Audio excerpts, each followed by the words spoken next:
Hi all, स्वागत है आपका मेरे चैनल पर। आज के वीडियो में हम बात करेंगे best infrastructure funds to invest in today at right now.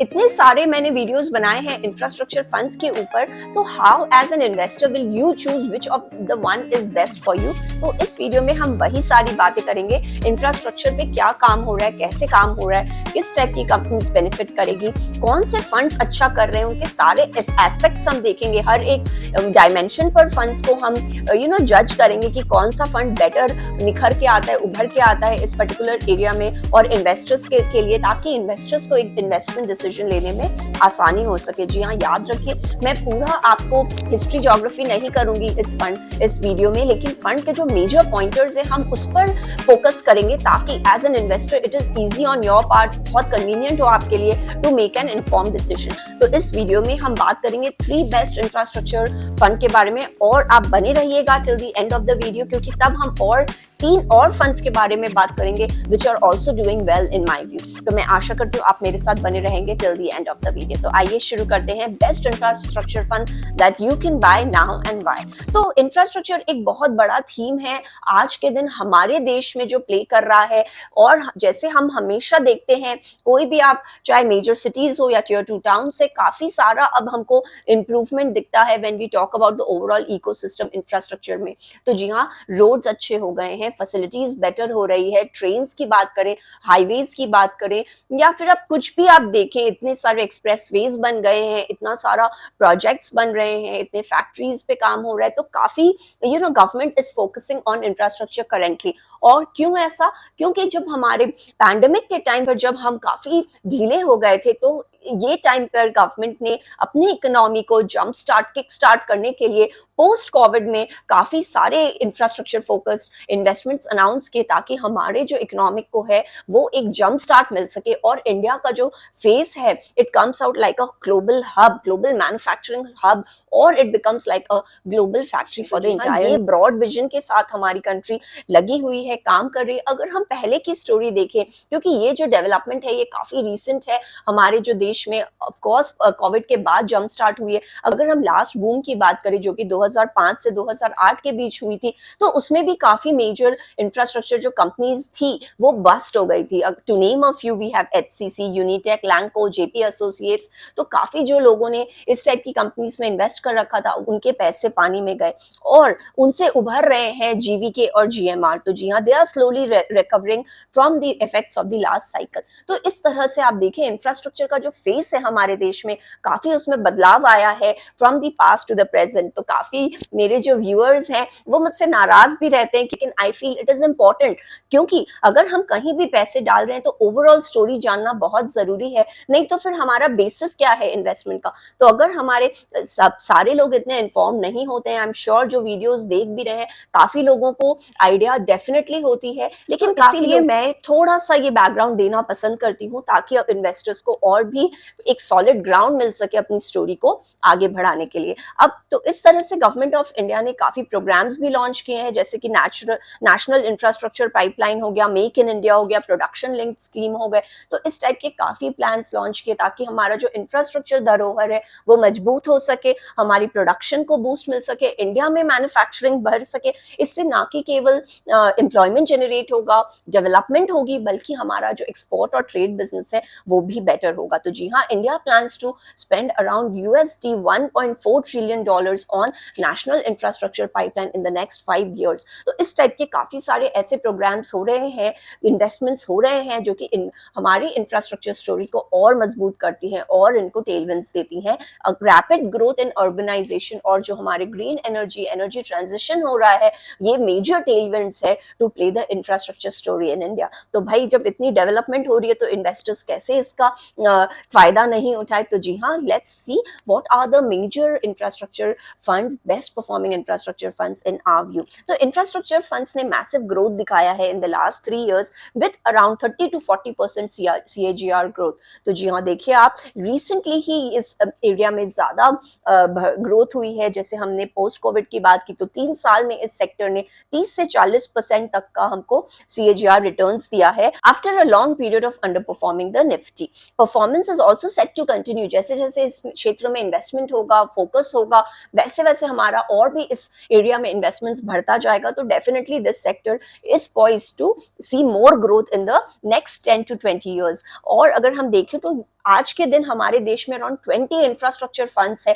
तो फिर इन्वेस्टर्स को कैसे समझ में आए कि कौन सा फंड उनको लेना चाहिए और कौन से फंड से उनको बचकर रहना चाहिए, क्योंकि इंफ्रास्ट्रक्चर एक बहुत बड़ा एरिया है। अगर आप इसको आईटी या बैंकिंग से कंपेयर करें तो ये काफी वनीला है, लेकिन इंफ्रास्ट्रक्चर में आपके कैपिटल गुड्स आ जाते हैं, कंस्ट्रक्शन आ जाते हैं, माइनिंग आ जाते हैं, मिनरल आ जाते हैं, तो इतने सारे सब सेक्टर्स और हैं और अलग अलग फंड्स में अलग अलग चॉइसेस होती हैं। तो इसके वजह से उनका जो परफॉर्मेंस है वो भी वेरी करता है। तो जी हाँ, ये काफी एक इजी नहीं है इस सेक्टर को एनालाइज करना, क्योंकि ये और सेक्टर्स की तरह it is not a straight line, बल्कि इसमें काफी सारे वेरिएशंस है, जिसके वजह से अलग अलग जो फंड्स हैं उनकी भी रिटर्न प्रोफाइल या परफॉर्मेंस डिफरेंट रहती है फॉर डिफरेंट पीरियड्स। तो आइए शुरू करते हैं हम आज का ये लिस्ट। तो जो सबसे पहले जो मैं इस फंड के बारे में बात करूंगी वो है क्वांट का इंफ्रास्ट्रक्चर म्यूचुअल फंड। तो जी हाँ, quant mutual fund relatively new है हमारे इस क्षेत्र में, लेकिन इसकी जो परफॉर्मेंस रही है और इन्होंने काफी पॉपुलैरिटी गेन की है सिंस देयर इंसेप्शन। तो जी हाँ, one of the best performing infrastructure funds हमारे ब्लॉक में। और ये फंड की जो खास बात ये है कि ये हमेशा डिफरेंट रहेगा from the rest of the pack. आगे देखते हैं ऐसा क्यों है। तो अगर हम इसकी परफॉर्मेंस की बात करें तो काफी अच्छी परफॉर्मेंस दी है इस फंड ने सिंस इंसेप्शन। फीस काफी लो है इस फंड का, which is one of the major USPs of the Quant mutual funds. और अगर इनके कुछ डिस्टिंग्विशिंग फीचर्स की बात करें हम, तो जो इसका AUM साइज है वो है 1000 करोड़, जो कि बहुत डिफरेंट नहीं है when we compare to the rest of the pack. क्योंकि इसकी बात करें तो जो फीस है वो केवल 0.5% है डायरेक्ट प्लान में। अगर आप इसको इसके कंटेम्प्रेरीज से, कॉम्पिटिटर्स से कंपेयर करें तो उनकी फीस अराउंड 1 to 1.5% वेरी करती है। तो आप देखो यहीं आपको 1% रिटर्न में फर्क मिल गया। और ये वन ऑफ द स्ट्रॉन्गेस्ट फोटे है ऑफ क्वांट म्यूचुअल फंड्स की। इनकी जो फीस वगैरह होती है वो काफी कम होती है when you compare it to the peers in this category. अगर हम परफॉर्मेंस वाइज देखें तो इस फंड की जो परफॉर्मेंस है इन द लास्ट ईयर वो बिलो पार रही है। क्यों? क्योंकि इस फंड का जो एलोकेशन है टुवर्ड्स कैपिटल गुड्स वो काफी कम है। इस फंड का जो मेजर एलोकेशन है वो टुवर्ड्स कंस्ट्रक्शन है, एनर्जी है, फाइनेंशियल सर्विसेज है, लेकिन कैपिटल गुड्स में इस फंड का एलोकेशन बहुत कम रहा है, जिसकी वजह से इसकी जो रीसेंट परफॉर्मेंस थी लास्ट ईयर की वो थोड़ी कम आई है when compare to the others. लेकिन अगर हम इसके लास्ट 5 ईयर्स की बात करें तो इस फंड ने स्टेलर 27% CAGR रिटर्न्स दिया है, which is very commendable, very nice. इसके शार्प रेशियो भी बहुत हाई है एट अराउंड 2। और अगर आप इसका रिस्क देखें तो काफी लो रिस्क है ये फंड, और इसकी बीटा भी काफी कम है। ये फंड स्टैंडर्ड अप्रोच नहीं लेता, तो जैसे मैंने आपको पहले ही बोला, it will always stand different from the pack, from the rest of the category. और इसलिए इस वजह से इस फंड का जो टर्नओवर है वो काफी हाई रहता है, क्योंकि यहाँ से वहां, वहां से यहाँ इस फंड में चेंजेस होते रहते हैं होल्डिंग्स में। लेकिन ये फंड मैनेजर बहुत हाई अमाउंट ऑफ कैश रखते हैं depending on the different market situation. अगर तो लास्ट ईयर की जो परफॉर्मेंस रही है वो डिसमल रही है because of a low percentage of capital goods. Also इस फंड का जो ज्यादा एलोकेशन है वो लार्ज कैप कंपनीज में बहुत ज्यादा है, एट अराउंड 60% ये लार्ज कैप में एलोकेट करते हैं और मिड और स्मॉल कैप में कमती एलोकेट करते हैं, क्योंकि maybe the fund manager finds the valuation too high. बाकी अगर आप इसकी पोर्टफोलियो देखें तो वो अभी कंसंट्रेटेड है, लेकिन it does not have the favorites of the kinds of L&T in its overall holding. So that is why I'm saying कि it will always stand different from the rest of the pack. तो ये काफी एक अलग type का इनका picking रहता है, और इनकी जो परफॉर्मेंस रहती है वो डिफरेंट रहती है when you compare it to the normal other normal infrastructure, क्योंकि इनका जो एलोकेशन वगैरह है वो डिफरेंट रहता है। बट याद रखें कि इसके जो एक्सपेंस रेशियो है वो काफी कम है, given that it's an infrastructure fund. Second on my list is Kotak का infrastructure and economic reform fund. तो जी हाँ, कोटक का इंफ्रास्ट्रक्चर और economic reform fund is also given good performance across different cycles, लेकिन लास्ट 3 ईयर्स में तो इन्होंने बॉल को आउट ऑफ द पार्क ही हिट कर दिया था। तो जी हाँ, लास्ट 3 ईयर्स में बहुत अच्छे रिटर्न्स दिए हैं इस फंड में। इस फंड का एक ट्रेडिशनल मिक्स मिक्स है of large, mid and small cap, तो इसमें आपको कुछ अनयूजुअल नहीं मिलेगा। बाकी इनकी जो फीस है डायरेक्ट प्लान में वो 0.76 है। ये भी आप अगर कैटेगरी एवरेज से कंपेयर करें तो काफी कम है, जिनकी 1 से 1.5% होती है, लेकिन ऑफ कोर्स ये क्वांट से थोड़ी ज्यादा है। इस फंड की जो ओवरऑल होल्डिंग्स है वो है 40 स्टॉक्स, और इन्होंने अपने अच्छे से अपने स्टॉक्स को स्प्रेड कर रखा है between construction, capital goods and energy.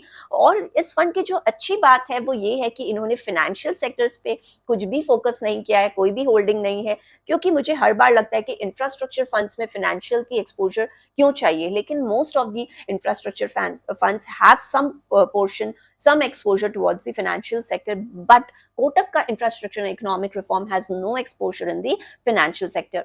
और जो दूसरे सेक्टर्स की बात करें तो इसमें मटेरियल्स है, माइनिंग है, ऑटो है, तो ये और बेटर है ना। अगर आप इंफ्रास्ट्रक्चर और इकोनॉमिक रिफॉर्म की बात कर रहे हैं तो फिर आप ये सारे सेक्टर्स पे फोकस करो, जैसे माइनिंग हो गया, ऑटो हो गए, तो इस टाइप के सेक्टर्स पे इस फंड का फोकस है, ना कि फाइनेंशियल्स पे। और एक बात है इस फंड की कि ये पीएसयू स्टॉक्स पे उतना फोकस नहीं है, लेकिन इन्होंने प्राइवेट इंफ्रा कंपनीज पे ज्यादा फोकस रखा है, of the likes of Bharti, UltraTech, Reliance and L&T. So the third fund on my list is Invesco का इंफ्रास्ट्रक्चर फंड। तो ये फंड ने भी मैनेज किया है to keep up with the industry performance and has also given better returns across different time frames in the last 10 years। अगर हम fees की बात करें तो इस फंड में की जो एक्सपेंस रेशियो है वो है अराउंड 1%, जो कि थोड़ी हायर साइड में आती है। बाकी एक ट्रेडिशनल फंड है और जो इसका लार्जेस्ट एलोकेशन है वो है towards capital goods followed by energy and construction. Also अगर हम कैपिटल एलोकेशन बात करें तो इस फंड ने काफी इक्वली अपने फंड्स को स्टॉक्स को डाल रखा है towards large, mid and small cap. तो यहाँ आपको काफी एक यूनिफॉर्म